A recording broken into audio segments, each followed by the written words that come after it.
오늘 설교의 제목은 희망의 복음입니다. 희망의 복음. 오늘 설교는 희망을 잃어버린 분, 희망을 느끼지 못하고 있는 분, 과연 내 인생에도 희망은 있는가? 이런 회의에 빠진 분들을 위해서 준비했습니다.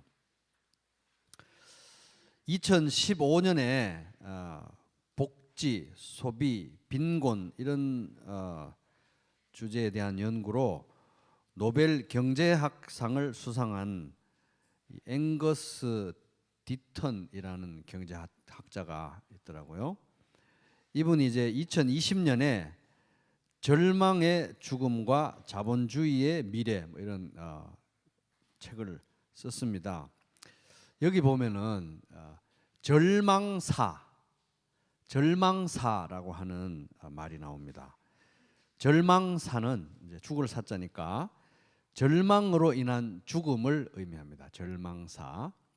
그런데 참 안타까운 거는 최근에 미국에 이 절망으로 인한 죽음이 급격하게 확산되고 있다고 합니다.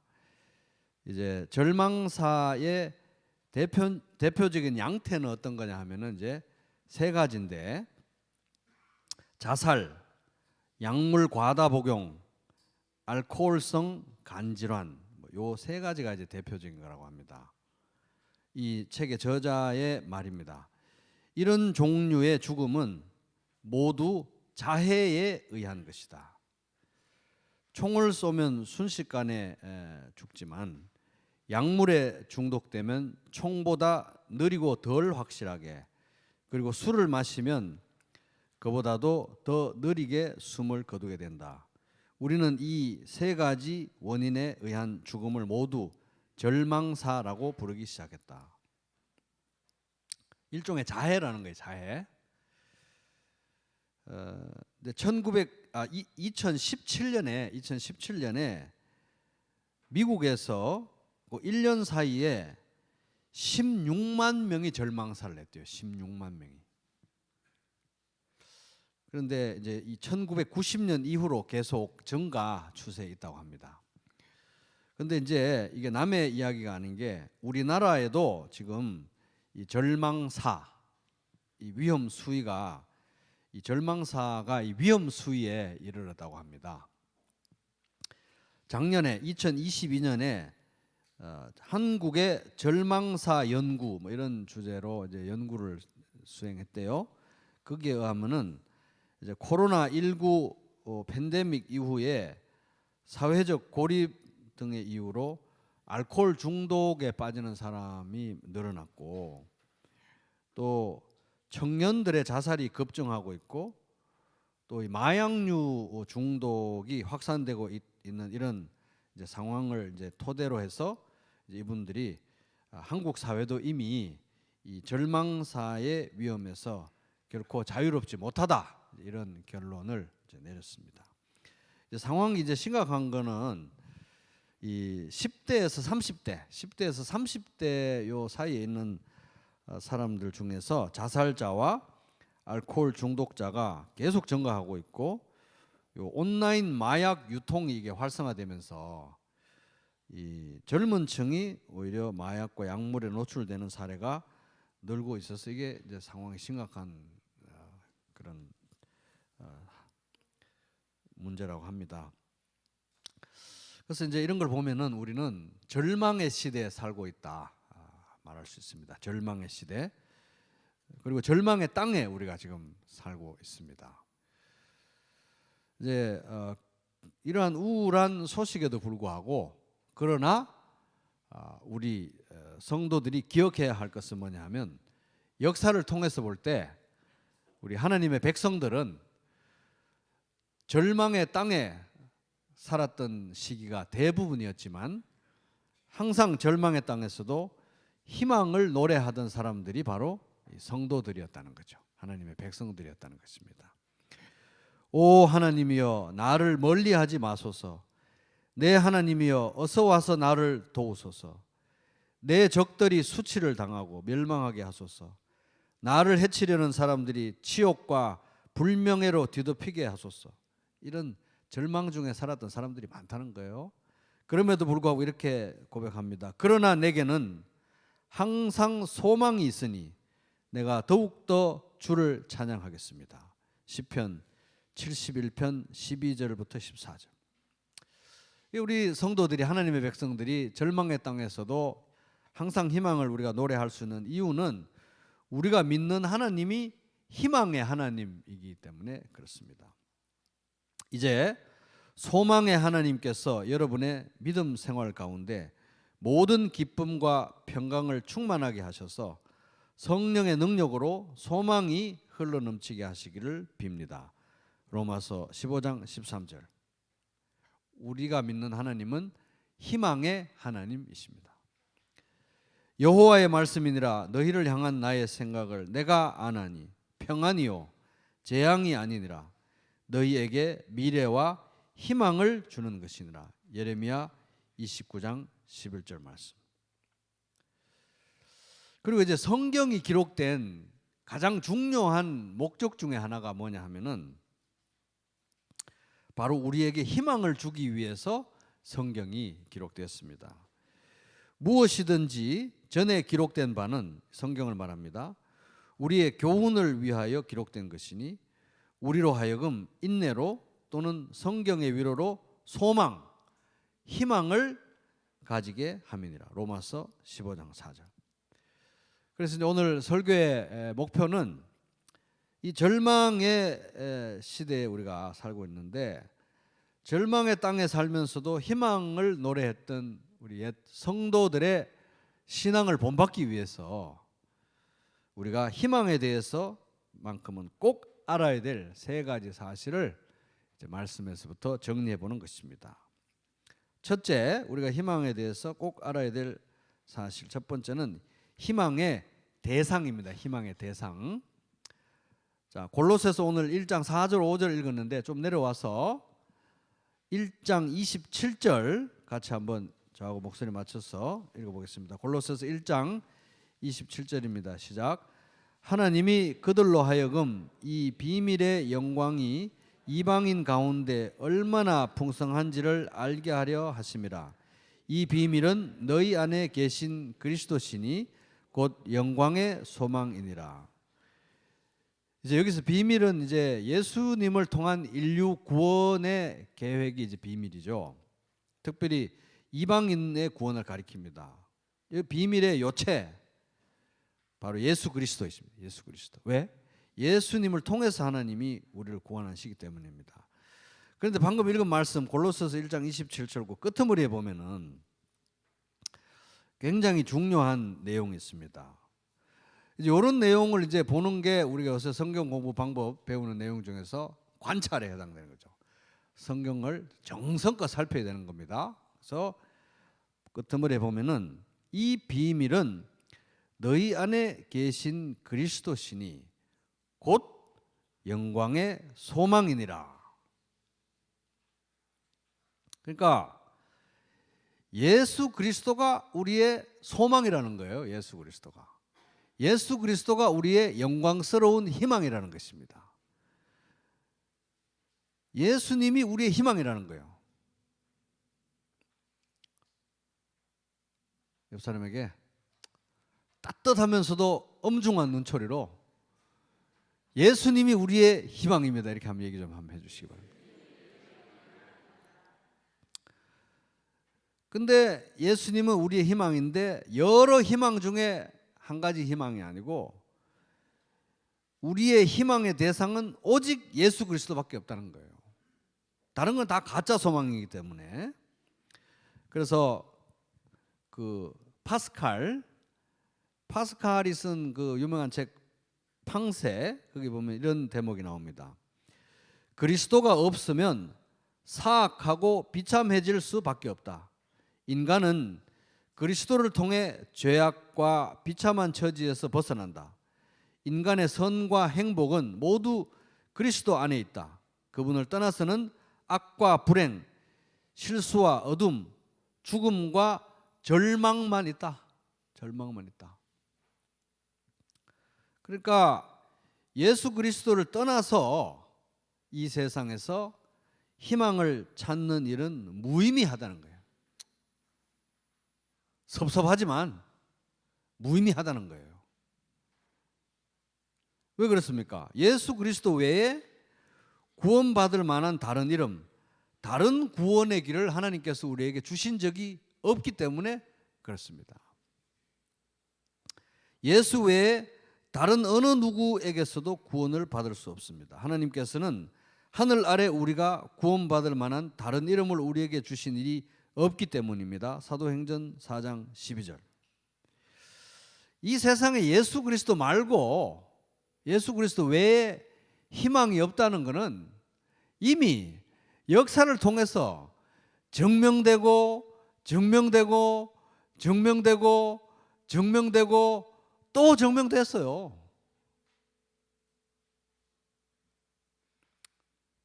단지 우리가 미련이 남아서 인정을 안 하거나 스스로 속이거나 서로 속일 뿐 이미 다 검증이 됐습니다. 그래서 웬만하게 일리가 있고 우리가 봐줄 만한 드라마나 영화를 보면은 그 어떤 드라마나 영화에서도 어떤 사람이 열심히 노력해서 돈을 벌고 성공하고 출세하고 뭐 어떻게 해서 잘 먹고 대대손손 잘 먹고 잘 살았습니다. 이렇게 끝나는 드라마는 요새 아무도 안 봐요. 그러면 옛날에 한 3, 40년 전에 옛날에 순진할 때 봤던 드라마고 요즘 드라마들은 영화는 아무도 그런 식으로 끝을 안 냅니다. 그렇게 하면 현실하고 너무 다르니까 사람들이 안 봐요. 세상 사람들도 안다는 것입니다. 세상에 희망이 없는 거예요. 돈이 희망을 주겠습니까? 쾌락이 희망을 주겠습니까? 명예가 희망을 주겠습니까? 성취가 희망을 주겠습니까? 이미 솔로몬이 전도서에서 주도 면밀하게 실험하고 검증하고 깨알같이 기록을 해놨습니다. 그리고 역사를 통해서도 증명이 됐고 조금만 생각하면 다 아는 거예요. 우리가 서로 당장 생각해 볼 수 있는 것은 사람들은 이 시대를 희망이 사라진 시대, 우리가 23년에 사는데 이 시대를 희망이 사라진 시대라고 합니다. 절망의 세대라고 하잖아요, 이 시대를. 그러면 이제 그 뉘앙스에는 희망이 사라진 시대 뭐 이런 말이니까 그 앞 시대에는 희망이 있었던 것 같은 이런 전제가 깔려 있어요. 그럼 이 시대가 우리가 희망이 사라진 시대라고들 다들 말을 많이 하는데 정말 그러면 희망이 있는 시대가 정말 있었느냐 하는 거예요. 이 시대가 희망이 사라진 시대라면 우리 앞선 시대에는 희망이 있는 시대였는가? 냉정하게 생각해 보자는 겁니다. 솔직하게. 아들이 말합니다. 아빠, 우리 시대에는 희망이 없어. 아빠가 말합니다. 그래, 그렇지. 왕년에는 희망이라도 있었는데 점점점. 이게 정말 그렇습니까? 아빠 시대에 진짜 희망이 있었다면은 우리가 그렇게 전제를 해본다고 하면 그 아빠 세대가 바라보고 달려온 희망의 시대는 바로 지금이잖아요. 그런데 지금이 희망이 없지 않습니까?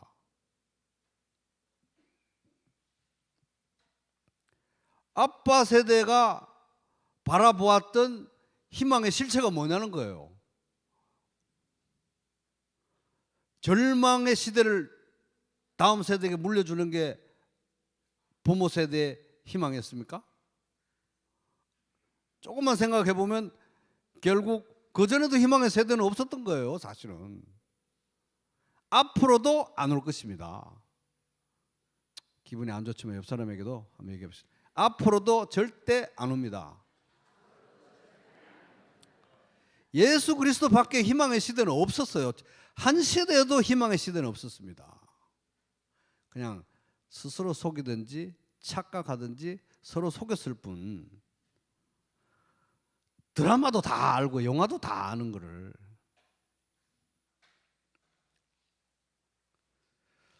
우르시누스가 1563년에 하이델베르크 요리문답을 썼을 때, 이 위대한 하이델베르크 요리문답을 썼을 때 이 사람 나이가 29이었습니다. 29. 이 청년 우르시누스는 비록 젊었지만은 정말 어릴 때부터 성경 교육을 잘 받고 또 슬픔도 겪고 고난도 겪어서 이 젊은 나이에도 불구하고 인류의 영적 현실을 정확하게 꿰뚫고 있었어요. 면도날처럼 꿰뚫고 있었습니다.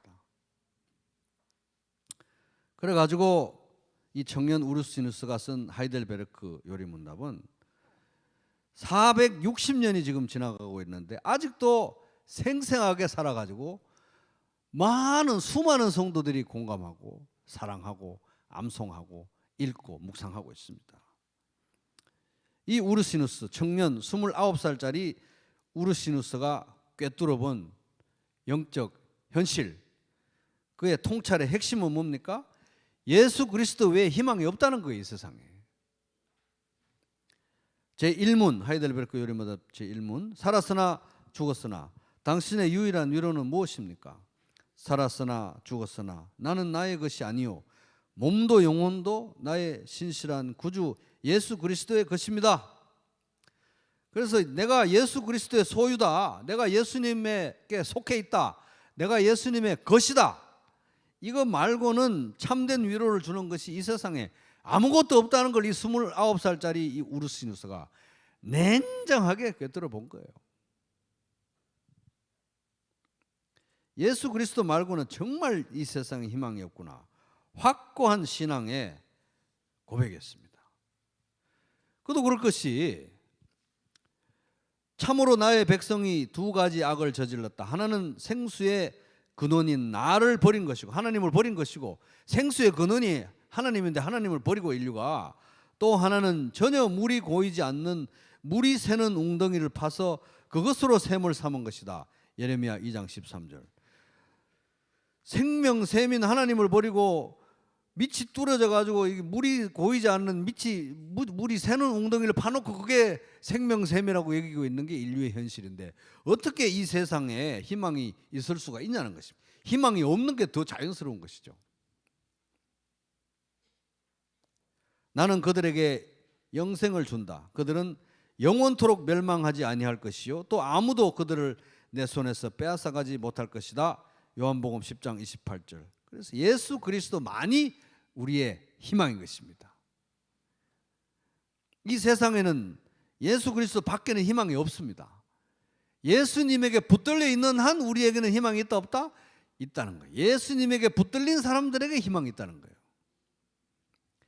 예수님이 살아계시는 한 우리에게 희망이 있다 하는 것입니다. 우리가 예수님 안에 있고 예수님이 우리 안에 계시는 한 우리에게는 희망이 있다 하는 것입니다. 그러니까 우리는 이제 옆 사람에게 또 따뜻하고 기분 좋은 눈초리로 얘기할 수 있죠.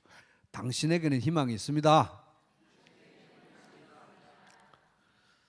자, 희망에 대해서 우리가 알아야 될 두 번째 사실, 이것은 희망의 이유입니다. 희망의 이유. 너희 마음에 그리스도를 주로 삼아 거룩하게 하고 너희 속에 있는 소망에 관한 이유, 희망에 관한 이유를 묻는 자에게는 대답할 것을 항상 준비하되 온유와 두려움을 하고. 베드로전서 3장 15절. 여기에 소망의 이유, 희망의 이유, 이걸 두 글자로 하면 바로 복음이에요. 복음. 소망의 이유를 가르쳐주라, 설명해주라, 복음을 설명해주라 이 말입니다. 자, 우리가 조금 아까 보았듯이 우리 안에 있는 희망의 대상, 희망의 유일한 대상은 예수님이시잖아요. 복음은 뭐냐? 왜 예수님이 우리의 희망인가를 말해주는 게 복음인 거예요. 왜 예수님이 우리의 희망인가? 이유를 말해주는 게 복음이라는 것입니다. 희망의 이유에 대해서 생각해 보겠습니다. 왜 예수님이 우리의 희망인가? 죄와 비참함, 절망의 그늘에서 우리를 건져내신 분이 예수님이기 때문에 그렇습니다. 어둠에 앉아있는 백성이 큰 빛을 보았고 그늘진 죽음의 땅에 앉은 사람들에게 빛이 빛이었다. 그때부터 예수께서는 회개하라, 하늘나라가 가까이 왔다 하고 선포하기 시작하셨다. 마태복음 4장 16절 17절. 예수님이 죄로 인해서 죽어 있던 우리를 살리기 위해서 우리 대신 십자가를 지셨죠. 예수님이 십자가 그 보혈로 십자가에서 흘리신 당신의 피로 우리의 모든 추악한 죄를 씻기셨습니다. 그래서 예수님이 우리의 희망입니다. 또 왜 예수님이 우리의 희망이십니까? 예수님이 십자가에서 죽으셨을 뿐만 아니라 3일 만에 부활하셨기 때문에 예수님이 또 우리의 희망인 것입니다. 부활을 통해서 예수님은 당신이 하나님의 아들이라는 사실을 증명하셨고, 또 예수님의 부활을 통해서 하나님은 우리를 위한 예수님의 십자가 죽음이 희생이 유효한 희생이다라고 하는 것을 나타내 보이셨습니다. 또 왜 예수님이 우리의 희망이십니까? 3일 만에 부활하신 예수님이, 바로 그 예수님이 모든 제자들이 보는 앞에서 승천하셨기 때문입니다. 승천. 하늘로 올려가셨기 때문입니다. 또 왜 예수님이 우리의 희망입니까? 그 승천하신 예수님이 지금 하나님 보좌 우편에 앉아 계시기 때문에 예수님이 우리의 희망인 것입니다. 장사한 지 사흘 만에 죽은 자 가운데서 다시 살아나시며 하늘에 오르사 전능하신 하나님 우편에 앉아 계시다가 저리로서 산자와 죽은 자를 심판하러 오시리라. 그러니까 하늘에 오르신 예수님은 지금 하나님 보좌 우편에 앉아 계시는데 바로 그 이유 때문에 예수님이 우리의 희망인 것입니다.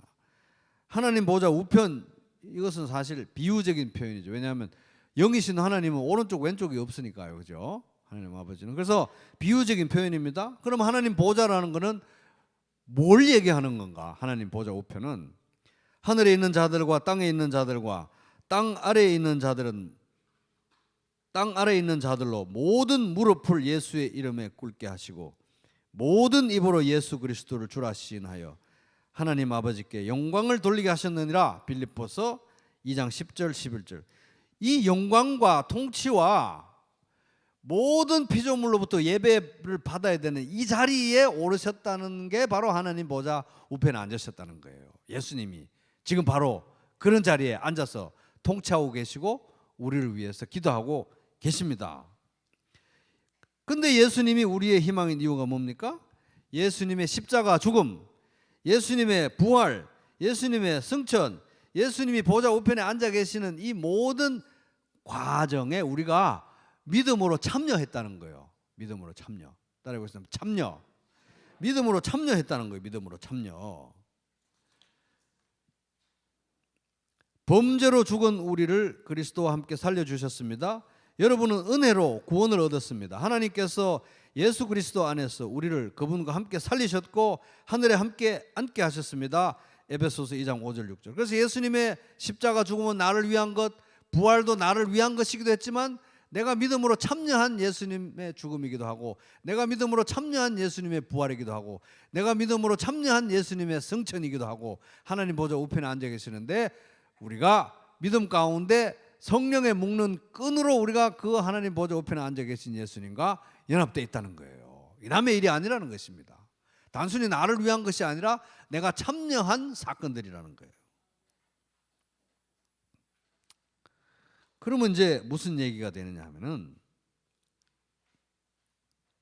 자, 문제 나가니까 잘 들어보세요. 예수님이 지금 내 안에 계시고 나는 예수님 안에 계신 거예요.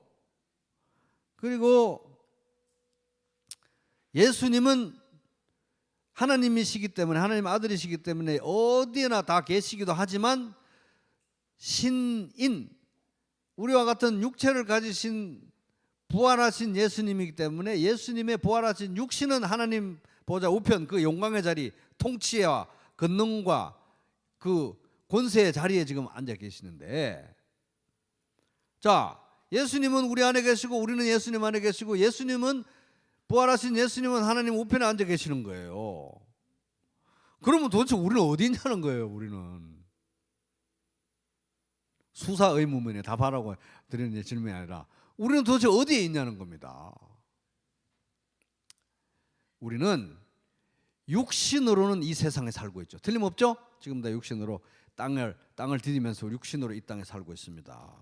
그러나 동시에 우리는 예수님과 연합되어 있기 때문에 우리의 생명이 하나님 보좌 우편에 계신 예수님과 함께 있다는 거예요. 우리 생명이.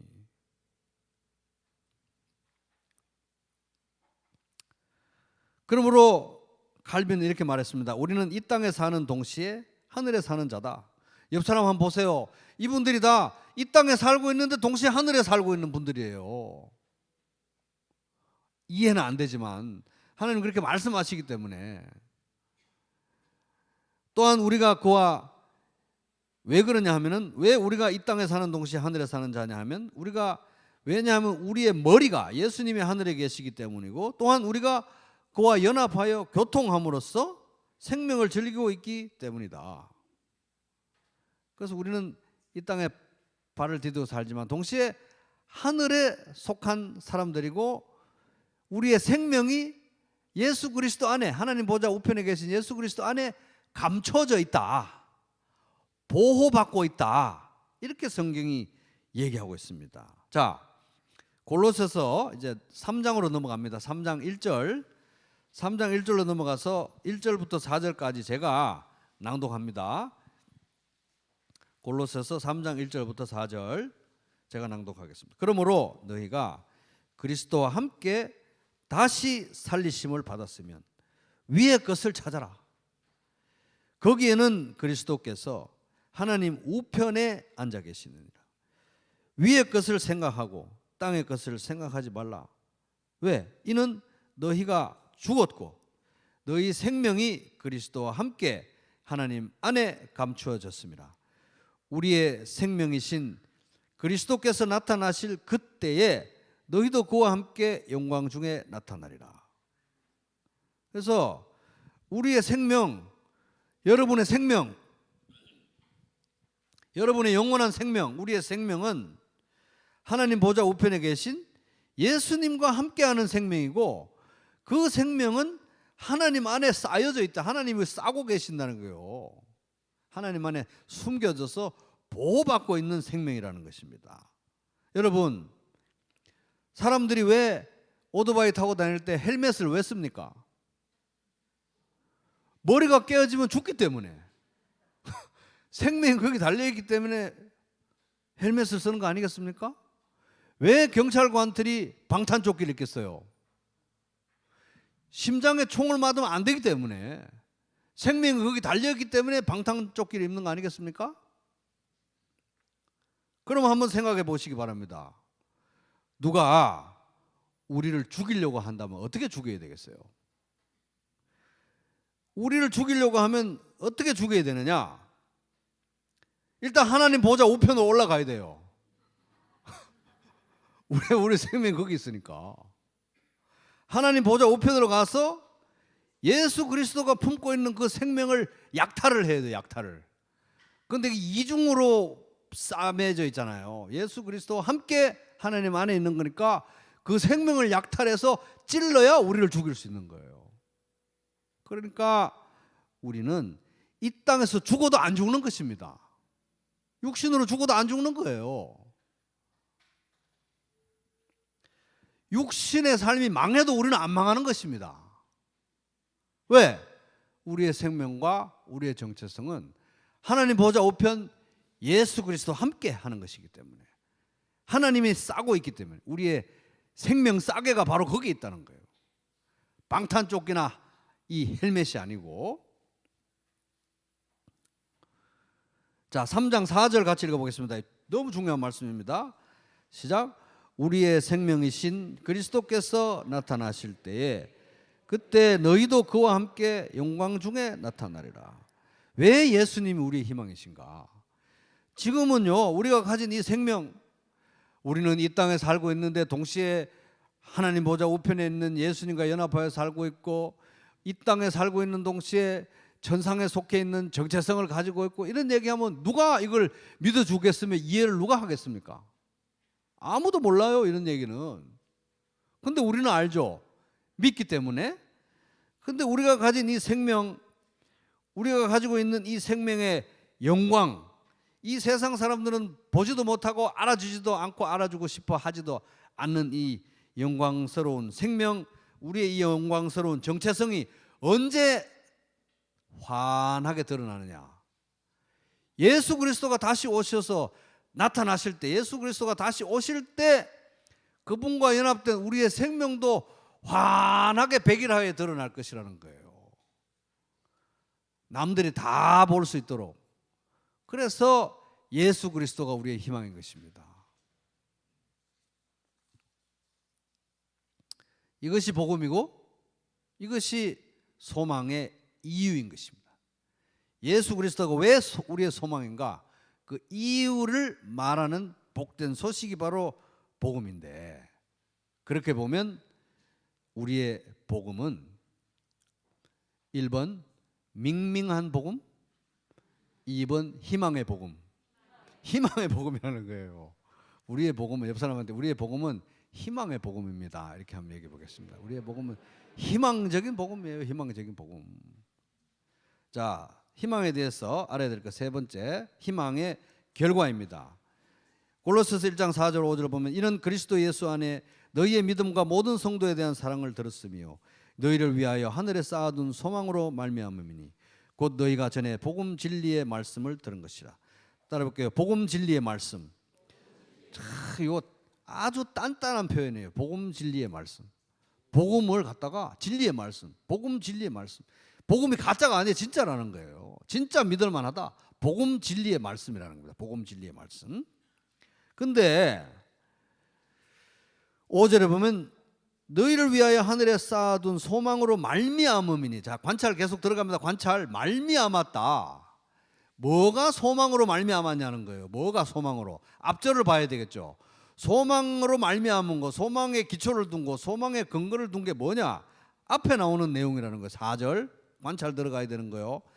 4절의 내용이 뭐냐는 겁니다. 이는 그리스도 예수 안에 있는 너희의 믿음과 모든 성도에 대한 사랑을 들었으며. 그러니까 이건 이제 여기서 앞에 말하는 믿음은 소망을 근거로 하는 믿음이니까 우리 처음 예수 믿고 구원받는 그 믿음이 아니고 구원받고 나서 믿음으로 살아가는 그 믿음, 믿음의 삶을 얘기하는 거고, 믿음의 삶과 그 다음에 성도에 대한 사랑. 우리 성도가 예수 그리스도 안에서 믿음의 삶을 용감하게 살아야 되지 않겠습니까? 그리고 믿음의 삶을 산다는 사람들은 성도를 서로 사랑해야 되겠죠.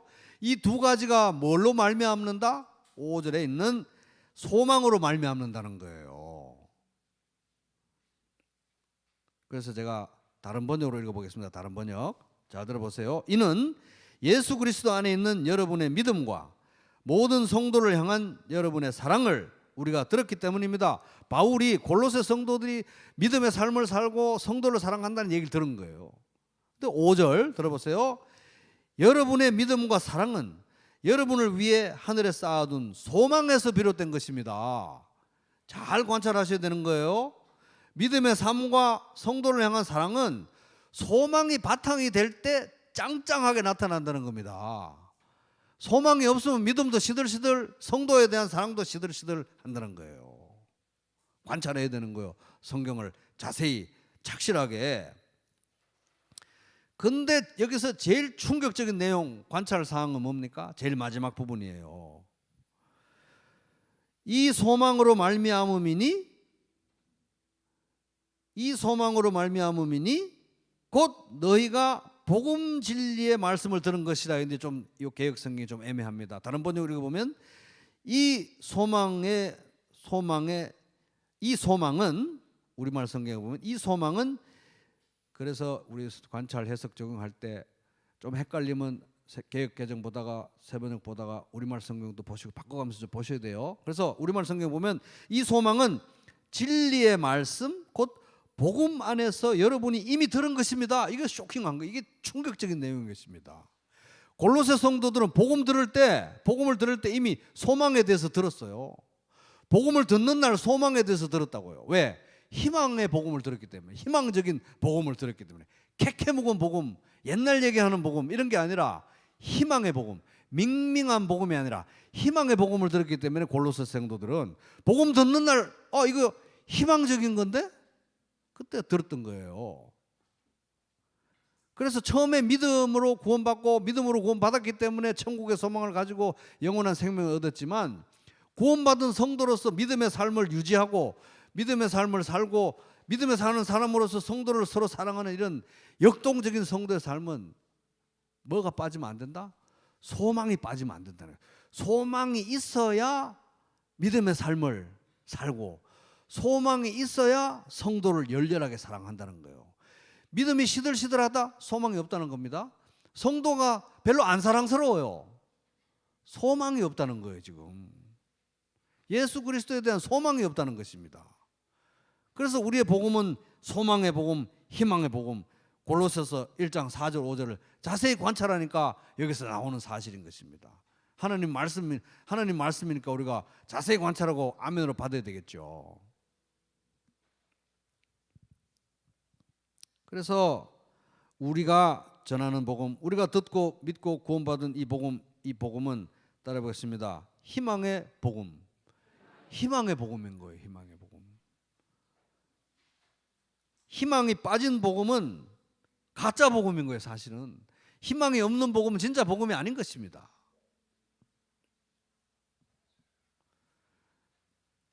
희망을 상실한 이 세상, 절망의 시대라고 우리가 말하는 이 세상에 희망을 주는 것은 진짜 뭐다? 복음이라는 거예요. 복음이라는 것입니다. 성도가 예수 믿고 돈을 많이 벌면 세상에 희망을 주겠습니까? 성도가 예수 믿고 유명해지면 세상에 희망을 주겠습니까? 성도가 예수 믿고 아주 쾌락과 향락을 누리면서 잘 먹고 잘 살면 세상에 희망을 주겠습니까? 아니요. 복음만이 세상에 희망을 준다는 것입니다. 따라 볼게요. 희망의 복음. 그래서 이 희망의 복음, 복음에 내재적으로 장착된 이 희망, 소망을 붙들 때 우리가 성도를 사랑하게 되고 사랑할 에너지를 얻고 믿음으로 예수 그리스도 안에서 살아갈 동력을 얻는다는 것입니다.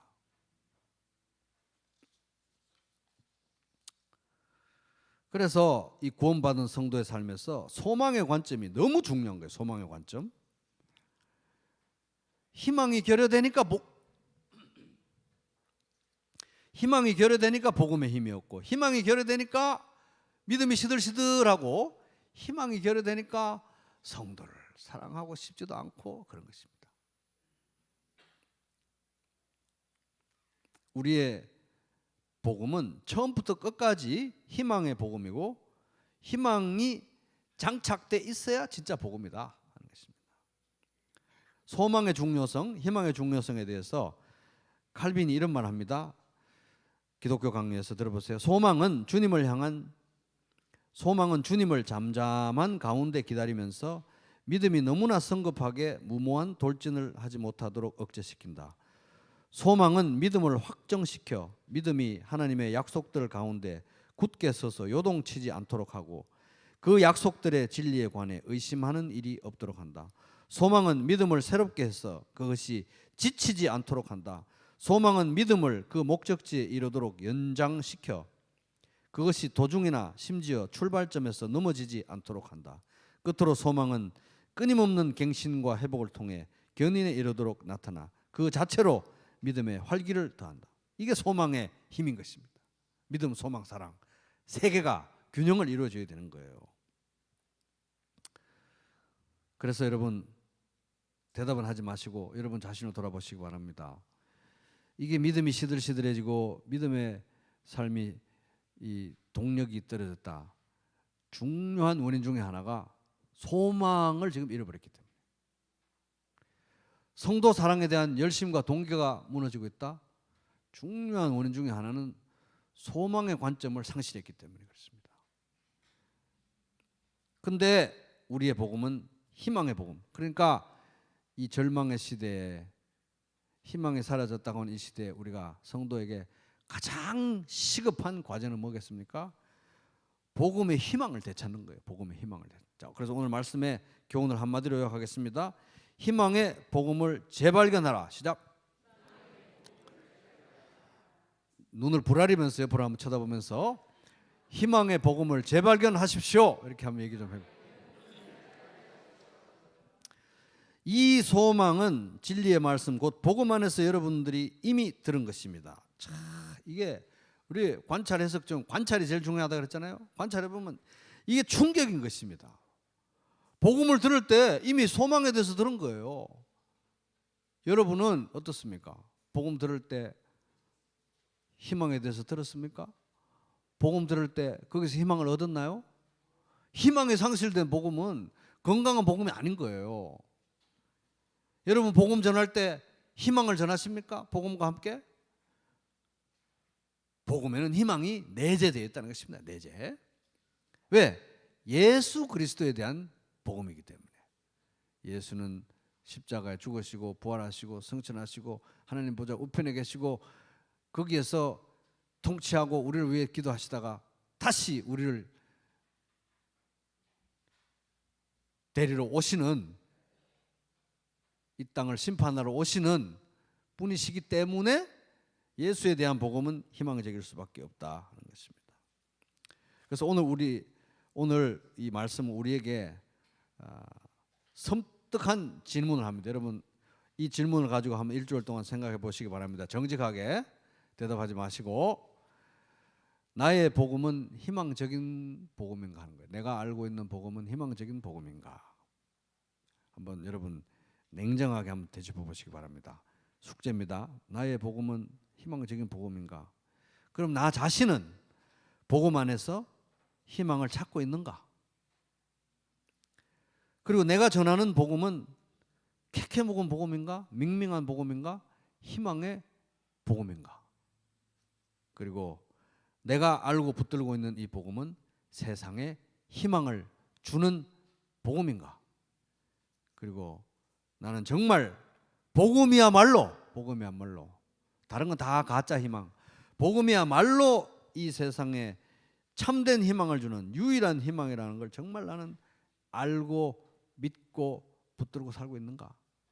여러분 그렇게 한번 되짚어 보시기 바랍니다. 키에르케고르라는 사람이 절망을 죽음에 이르는 병이라고 했다는데 지금 진짜 우리는 지금 절망의 시대에 살고 있는 것이 절망으로 인한 죽음이 이렇게 확산되고 있다잖아요. 나이에 관계없이 이 절망의 시대, 절망의 땅에 살면서 희망을 노래했던 옛 우리 믿음의 선진들의 그 신앙을 본받기 위해서 우리에게 지금 가장 시급한 것은 복음의 희망의 복음을 재발견하는 것입니다. 여러분 복음을 묵상하시기 바랍니다. 복음을 묵상하시고 여러분 기도하시기 바랍니다. 하나님 복음에서 희망을 찾게 해주세요. 다른 것이 아니라 이제 더 이상 나 자신을 속이지 않고 더 이상 서로 속이지도 말고 속지도 말고 복음에서 희망을 발견하게 해주세요. 재발견하게 해주세요. 하나님 다른 모든 것은 예수 그리스도를 섬기기 위한 도구요 수단일 뿐입니다. 예수 그리스도 안에서만 희망을 발견하게 해주세요. 복음의 희망을 찾게 해주세요. 희망의 복음을 재발견하게 해주세요. 여러분 꼭 기도하시기 바랍니다. 그리고 희망의 복음을 붙들고 서로에게 지금 안 그래도 가만히 있다 보면 자꾸 희망을 잃어버리는 이 시대인데 희망의 복음을 붙들고 서로에게 희망을 얘기하시기 바랍니다. 형제님 희망 있어요. 자매님 희망 있어요. 괜찮아요. 얘기해 주시기 바랍니다. 그리고 희망의 복음을 붙들고 이 세상에 희망을 주는 희망의 복음을 전하는 복음의 사람들로 성장하시기를 주님의 이름으로 축복합니다.